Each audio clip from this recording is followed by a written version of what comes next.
Good morning students, BTC second semester Hindi के अंतर्गत पिछली कक्षाओं में कहानी के वर्गीकरण के विषय में हम लोग पढ़ चुके हैं।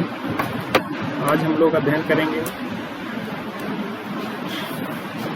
कहानी के महत्व के विषय में। कहानी के विषय वस्तु एवं प्रकार को समझने के उपरांत कहानी के महत्व तो हम समझ लिए होंगे, परंतु फिर भी कहानी के महत्व को विस्तार से जानने के लिए कहानी के कुछ बिंदुओं पर प्रकाश डालना आवश्यक हो जाता है। चलिए आइए जानते हैं कहानी के महत्व के विषय में चर्चा करते हैं। कहानी पहला है, कहानी सुनाने से छात्रों के सामान्य ज्ञान में वृद्धि होती है। बच्चों को कहानी सुनाते हैं तो उनका जो सामान्य ज्ञान हो, वो जनरल नॉलेज है, वो बढ़ता है। कहानी द्वारा तर्क, संकल्प एवं कल्पना शक्ति की कहानी के माध्यम से बच्चों के तर्क की क्षमता है, कल्पना शक्ति की क्षमता है, संकल्प है, विवेक है, ये सब बढ़ जाते हैं। कहानी द्वारा बालकों की क्रमिक रूप से बोलने एवं तार्किक रूप से विचार करने की शक्ति विकसित होती है। कहानी के माध्यम से बच्चों को हमें क्रम से बोलना चाहिए। पहले जो घटना है उसे पहले बतानी चाहिए, जो बाद की घटना है उसे बाद में, और हमें जो भी विचार करने हैं, तर्कपूर्ण विचार करने हैं, ऐसी क्षमता आ जाती है। अगला है, कहानी के माध्यम से बालकों को उपयुक्त शब्द भंडार, जो उपयोगी शब्द भंडार है वो बढ़ते हैं और उन्हें मुहावरों का भी ज्ञान होता है।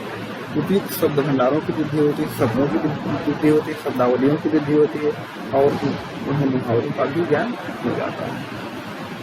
अगला है, कहानी वक्ता एवं श्रोता दोनों के मध्य घनिष्ठ संबंध स्थापित करते हैं। कहानी के माध्यम से वक्ता एवं श्रोता दोनों के मध्य घनिष्ठ संबंध स्थापित होता है और ये घनिष्ठ संबंध शिक्षा में बहुत आवश्यक है।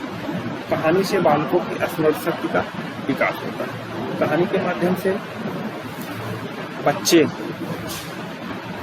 अपनी याददाश्त को, स्मरण शक्ति को बढ़ा सकते हैं।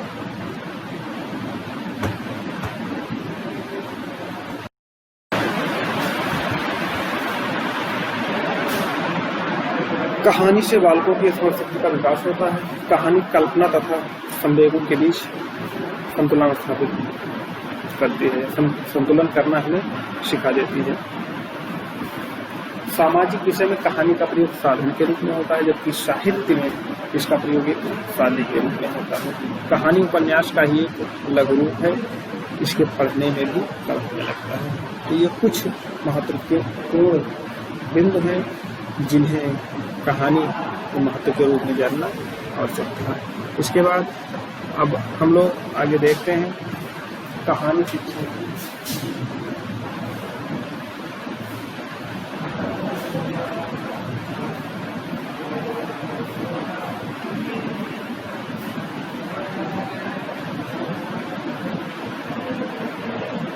कहानी शिक्षण की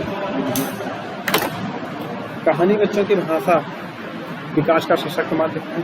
कहानी के द्वारा छात्रों में कल्पना शक्ति, तर्क शक्ति, चिंतन और क्षमता का विकास किया जा सकता है। शिक्षक जब कहानी के माध्यम से बच्चों को शिक्षा देते हैं तो बच्चों और शिक्षक के बीच, छात्र एवं शिक्षक के बीच दूरी कम हो जाती है, अर्थात कहानी के माध्यम से दोनों एक दूसरे के पास आ जाते हैं, करीब आ जाते हैं। बच्चे शिक्षक को अपना मित्र मानने लगते हैं और अपने मन की बात शिक्षक को बताने लगते हैं। इस प्रकार से स्पष्ट है कि कहानी बच्चों को सोचने, समझने, जानने, कल्पना करने, जोड़ने, घटाने तथा सृजन करने का भरपूर अवसर प्रदान करती है।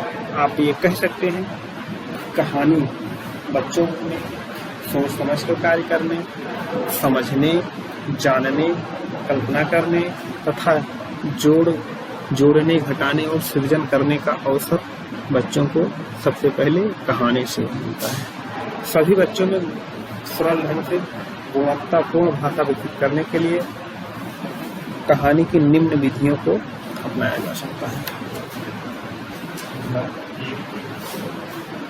वार्तालाप विधि।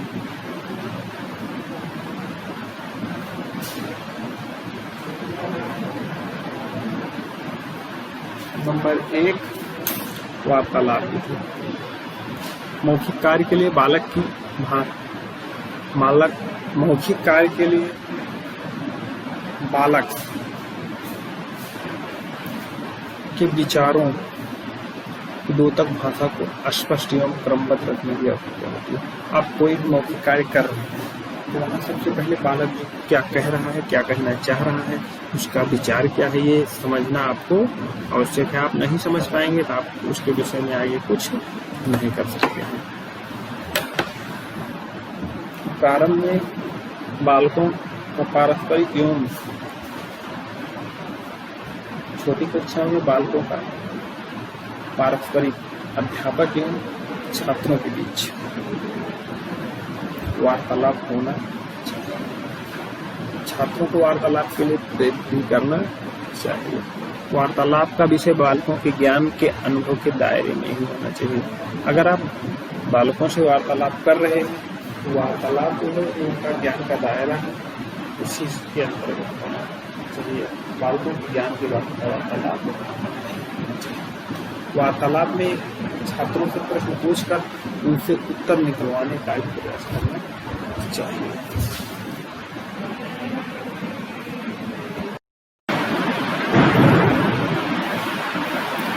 शिक्षक को सर्वप्रथम चाहिए कि पशु पक्षियों अन्य रोचक पात्रों वाली छोटी सरल मनोरंजक कहानियां, लोककथाएं, रोचक प्रसंग आदि को बच्चों को उचित हाव भाव के साथ उनके सामने प्रस्तुत करें। पुनः उनसे उनके भाषा में, उनके शब्दों में जानने का प्रयास करें। और वही कहानी जब उनसे जानने का प्रयास करेंगे तो उनके अंदर वार्तालाप करने की कुछ ना कुछ विधि आ जाएगी। और प्रारंभ में तो बच्चे थोड़ा घबराहट महसूस करेंगे, लेकिन धीरे धीरे वो कहानी सुनाने लगेंगे और ध्यान से सुन रहे हैं या नहीं, ये जानने के लिए दोहरे संप्रेषण गतिविधि का प्रयोग करना चाहिए।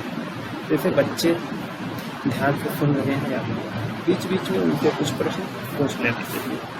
इस प्रकार की कहानी शिक्षण जो है वो जीवंत हो जाता है। अगली जो विधि है वो है चित्र विधि।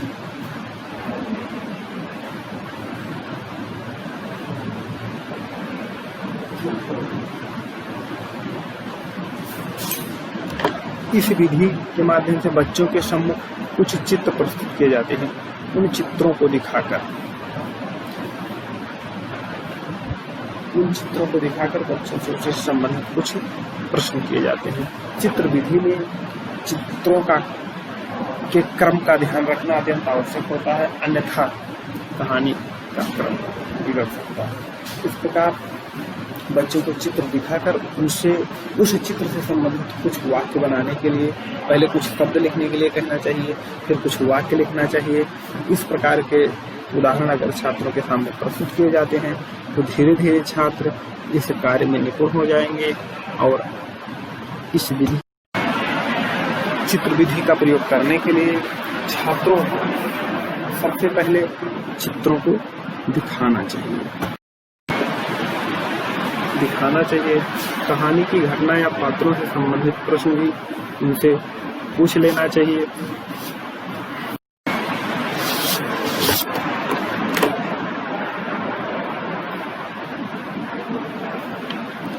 इसके बाद जो अगली विधि है